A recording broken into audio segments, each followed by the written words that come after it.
महानगरपालिकेच्या निवडणुकीमध्ये काँग्रेस पक्षानं आघाडी घेत तब्बल 12 जागांवर विजय मिळवलेला आहे। त्याचबरोबर वंचित बहुजन आघाडीच्या 3 उमेदवारांनी या मध्ये विजय मिळवलेला आहे।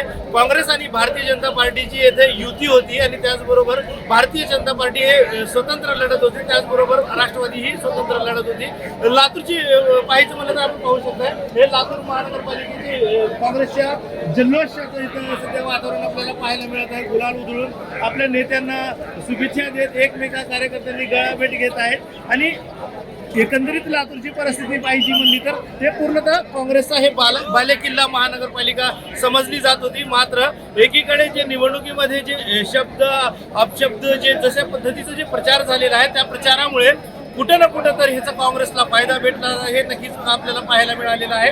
कारण की पहिला राऊंड झालेला आहे, पहिल्या राऊंडमध्ये 6 प्रभागाची काउंटिंग पूर्णता झालेली आहे आणि त्यामध्ये भाजपने 4 जागांवरच अद्याप हे त्यापर्यंत 4 जागांवरच समाधान व्यक्त केलेलं आहे, तर 12 जागांवर काँग्रेस पक्षानं आघाडी मारलेली आहे। येणारे जे सध्याचे अजून दुसरे जे प्रभागाचे त्याची मतमोजणी अजून सध्या सुरुवात झालेली आहे, त्याची पहिली फेरी झालेली आहे, त्यावरतीही काँग्रेस पक्षाची थोडे काही आघाडीवर दिसल्याचे चित्र आपल्याला पाहायला मिळत आहे। एकंदरीत जर आपण म्हणलं तर लातूर महानगरपालिका आहे काँग्रेसच्या ताब्यात राहील किंवा भाजप यामध्ये लीड करेल हे पाहणं तेवढंच महत्त्वाचं राहील। पण आता सध्याची स्थितीला जर बघायचं म्हणलं तर काँग्रेस आघाडीवर आहे।